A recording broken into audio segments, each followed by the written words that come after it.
Another Monday as we move towards the end of July. This year is racing by, and this week has some cool new releases with a Ranger, which is getting awesome reviews as a spectacular new puzzle title. The new Denpa Men is out now.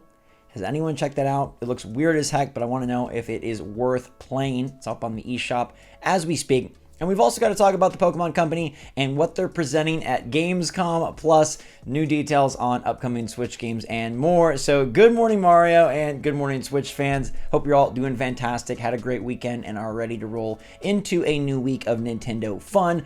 This is the place to be for all the latest and greatest from the big end in about 10 minutes flat. So what's going on, everybody? It's Zach from SwitchForce. Hit that like button if you enjoy these videos. Let's talk about Digital Foundry talking about the best looking Switch game. I found this to be very interesting. It's a lengthy video on what is the best looking Switch game. And now that we've had 7 years of Nintendo Switch, there is a lot to pick from.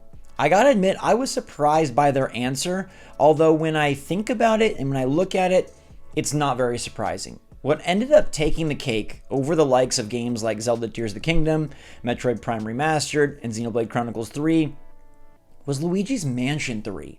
Digital Foundry said that Luigi's Mansion 3, released way back in 2019, is actually the best looking Switch game by a lot.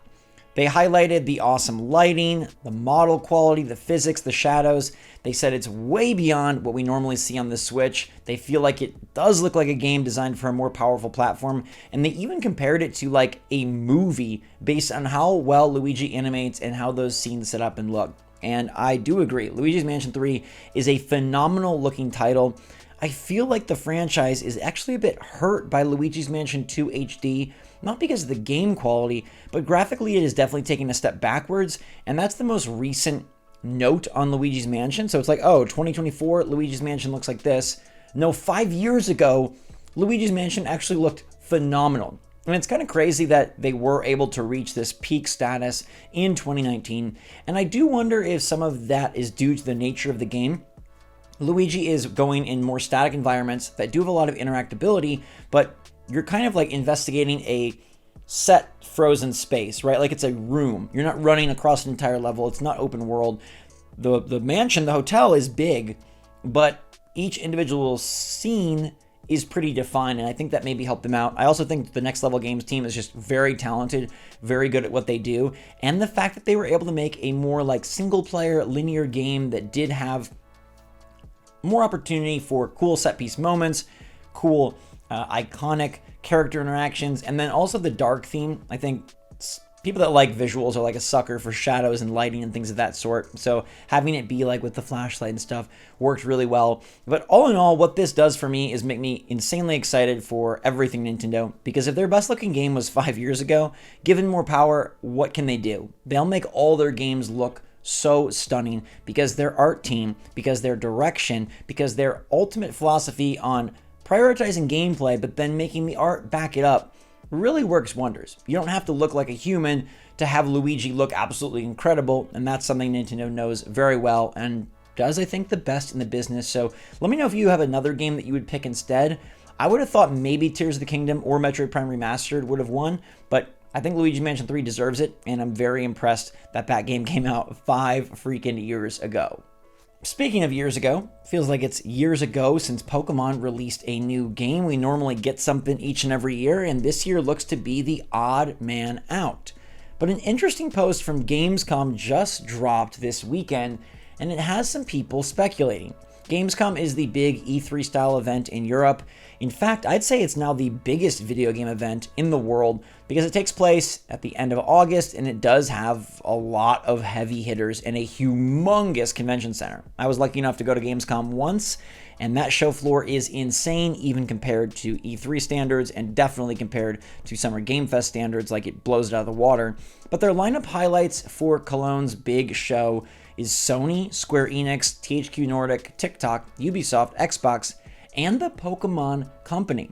Now, this is very interesting because the Pokemon Company, the game they have announced is Pokemon Legends ZA, which is not out this year and potentially not even out on the Nintendo Switch 1. It's something that we assume Nintendo will want to cover themselves, so this is very curious, and people are wondering, what the heck is Pokemon going to talk about at Gamescom? The fact that they are part of the lineup highlights indicating that they have a more significant presence than like, oh, we're passing out a new Wurmple sticker. We've got a little Pikachu keychain for you. This has to be something substantial, and so people are wondering, what are they going to show? Is there a hidden Pokemon game coming out later this year? At one time, I thought that was possible, that maybe Nintendo was going to reveal a Pokemon game, but I feel like that time has now passed. The June Direct was the perfect opportunity to drop a new big Pokemon release for this year. Even if it was a remake, people were very pumped for a Black and White remake. A Let's Go Johto would have been super cool, but given the fact that Pokemon was completely omitted from the June Direct, I don't think there is a new game. But there's definitely a new app, and I think that's what this is about. Sure, the Pokemon Company could share a little bit more from Pokemon Legends ZA, but I do feel like Nintendo will want to highlight that at their own pace, in their own time, and together. It's only shown up at the Pokemon Presents back in February. I don't think that's probably time to show off more, although maybe this does lead into a September Direct with Pokemon Legends. More than likely, though, I would say 96%, this is about the Pokemon Trading Card Pocket app, which I think Pokemon Company is going to put a humongous amount of push behind, marketing behind, and just a lot of stock into people wanting to rip packs on their phone. That app looked exceptional when it debuted at the Pokemon Presents, the same Pokemon Presents as Legends ZA, and I think it's going to try and be sort of like another major way to interact with the mobile audience in the same way that Pokemon Go did, but I would guess at a lower level, although Pokemon Trading Card is still so popular, the game, very popular. They installed a Pokemon card vending machine at my grocery store. Never seen one of those. Coolest thing I've seen in a long time. Would have been very dangerous if I was 10 or 12 years old. I would have been bugging my mom every single day for a pack. But I don't think this will reach the widespread appeal of Pokemon Go. Nonetheless, it's something that they care about. It's something that looks really cool and well developed. It looks like they did spend time and money and effort.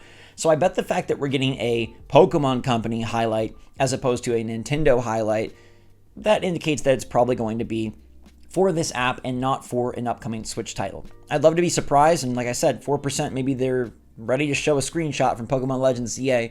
We've seen nothing but sort of like that sizzle trailer that highlighted the city and highlighted the, I guess, like just tone of the game, but nothing to do with really gameplay. There's been some sporadic leaks since, but none of them actually seem to be legit in my eyes, so I haven't covered them. Nonetheless, Pokemon Company is coming to Gamescom, which should be interesting and intriguing, and even if it's announcing a release date for the app, I'm here for that. I think that could be pretty neat, and I definitely do want to check that app out with you guys. I'll definitely make a video ripping some packs and seeing if we can pull a legendary Charizard. Now, speaking of legendary franchises, does the Tales of franchise strike you as legendary? I don't know. I feel like it reaches almost to that level. There's been so many games over so many years, over so many consoles and so many generations, and that's why it's interesting that Tales of Xillia Remastered popped up over the weekend. Now, this has shown up at some different European websites, and it looks like it's going to be on PS5, PS4, and Switch.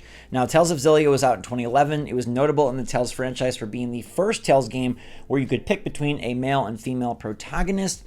They did release a sequel a few years later. Now, Tales of Xillia isn't one of the ultimate best Tales of games, but it's also definitely not lower down on the list.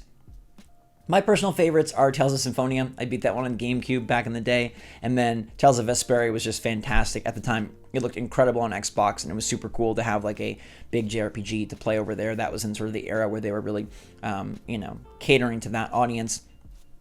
Would you be interested in Tales of Xillia? They've put out Tales of Vesperia Definitive Edition on the Switch. Tales of Symphonia Remastered, haha, my two favorites, are on Switch. They have the Tales of Symphonia sequel that I don't think was very good.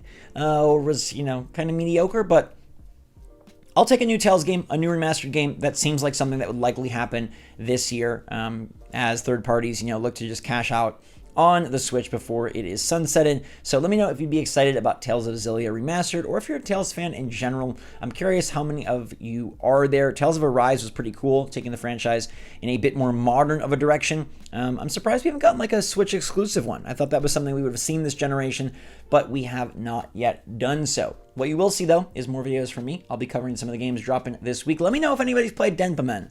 I want to know about that game and if it's worth checking out. In the meantime, though, everybody, thanks so much for watching. Stay safe, stay healthy, stay happy, stay positive out there. Let me know in the comments down below your takes on today's topics. And until next time, SwitchForce out.